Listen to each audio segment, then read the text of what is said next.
What's up guys, my name is Ace, and with last week's mid-season update for Warzone, the Groza technically got a buff. Now, none of the base stats, as far as I can tell, have changed at all. However, what they did is they completely changed the 6th barrel attachment. This is the CMV Mil-Spec Barrel.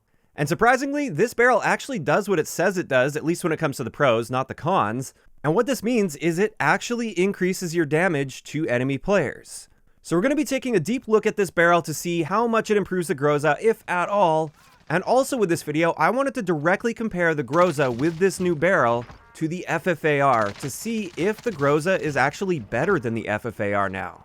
But first up, let's have a look at exactly what this barrel does. With the Groza, our base damage is 28, and then we also get an upper torso damage multiplier, which means we deal 36 damage to the upper torso, which is quite a bit. That's definitely more than the FFAR. And it's also worth noting that this damage only carries out to 31 meters. With this new and improved Mil-Spec barrel, our base damage is going to be 30, and our upper torso damage is 38. So it's not a massive increase to damage, it's just by a couple points.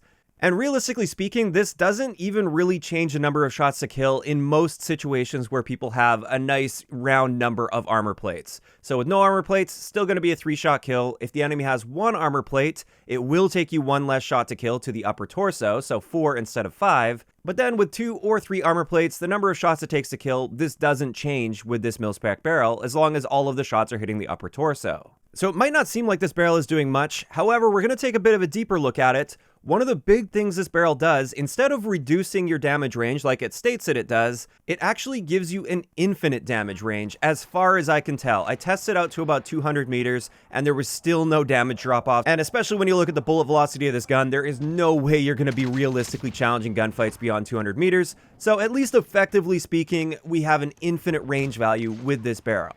So that's the first big upside to using this barrel, even though it doesn't really change the number of shots to kill. The next big upside is just how forgiving this is with hitting upper torso shots. If we aren't using the Mil-Spec barrel on the Groza, we have to hit all 7 shots to the upper torso in order to get a 7-shot kill against a fully plated enemy. This means there is very little forgiveness. You can't hit 6 shots to the upper torso and then 1 to the stomach, for instance, and still get a 7-shot kill. However, with the Mil-Spec barrel, 5 of the shots have to hit the upper torso, and then the other 2 shots can hit anywhere else on the body. You can hit them in the toe if you want, and you will still be killing a fully plated enemy in 7 shots.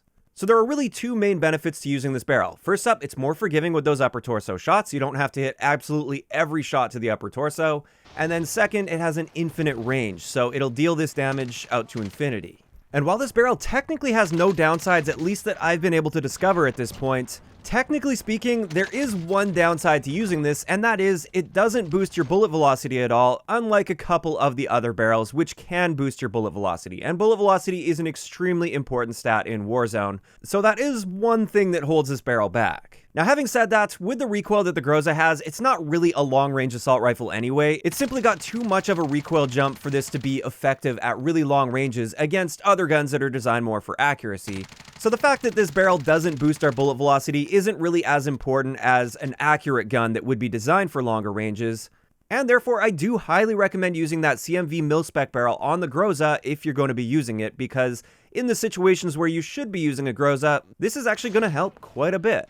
And this is where I want to get into the second part of this video. Now that we have this barrel that effectively buffs the Groza, does this now make the Groza better than the FFAR?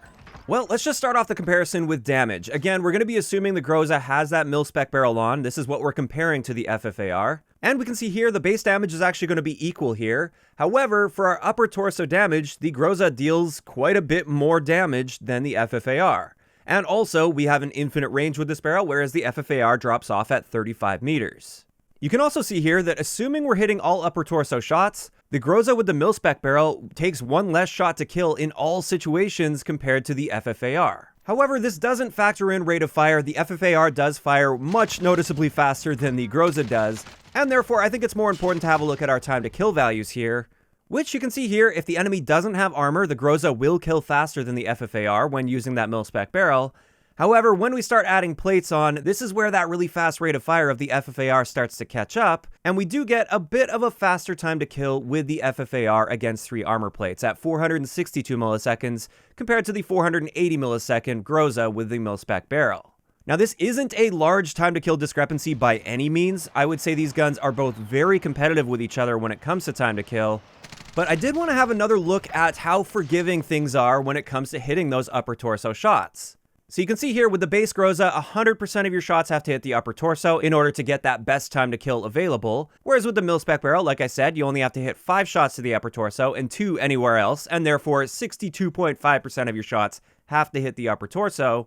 Whereas with the FFAR, in order for it to get its best time to kill potential, that 462 milliseconds against 3 armor plates, we only have to hit 50% of our shots to the upper torso. The other 50% can hit anywhere in the body. So the FFAR does gain a clear edge here when it comes to its forgiveness with those upper torso multipliers. As for the next thing I want to compare here, this is the recoil plots. Keeping in mind I'm using stacked setups here, so the setups that you would typically use with the Groza and the FFAR. And just keep in mind with this comparison, with the Groza we are firing 30 rounds, whereas with the FFAR we're firing 25 rounds. But even with that in mind, it is very clear that especially for those initial shots, there is way more vertical recoil on the Groza compared to the FFAR. And this really holds the Groza back for those longer range engagements. That initial vertical recoil really jumps up there quite high. Maybe with a mouse and keyboard it's easier to control, but at least with a controller, I have a much harder time controlling this recoil on the Groza compared to the FFAR. I feel way more confident beyond like 50 meters, for instance, with an FFAR in my hands compared to the Groza. And speaking of ranges, let's have a look at our range comparison. As you can see, with that Mil-Spec Barrel, we have an infinite damage range when it comes to our maximum damage, whereas the FFAR does drop off at 35 meters.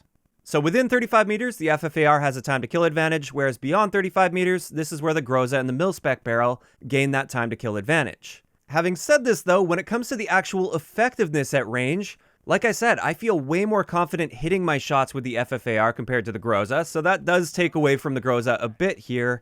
And on top of this, this is where I want to talk a bit about bullet velocity. With our stacked Groza setup, which I'm going to be sharing the full setup toward the end of the video here, our bullet velocity is only around 750 meters per second, which isn't very good for an assault rifle.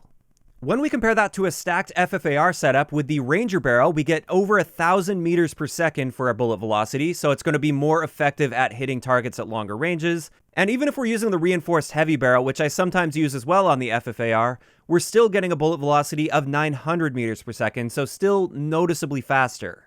And if we reference my bullet velocity over range chart, where it shows just how effective various bullet velocity values are at different ranges, with my stacked Groza setup at 750 meters per second, anything beyond 50 meters and we have to start leading our targets, and it's no longer going to feel kind of like a hit scan at that point. Whereas with the FFAR, we're going to be more effective out to 60 or 70 meters without having to lead our target at all. So basically what I'm trying to show here is that infinite damage range potential with the Mil-Spec Barrel, it doesn't really mean much when you look at the recoil as well as the bullet velocity. You're still not going to be very effective at longer ranges, and I would actually rather be using an FFAR at like 70 meters, for example, compared to this infinite range Groza. But moving on, it's not quite over yet. There are a few other important stats to be looking at.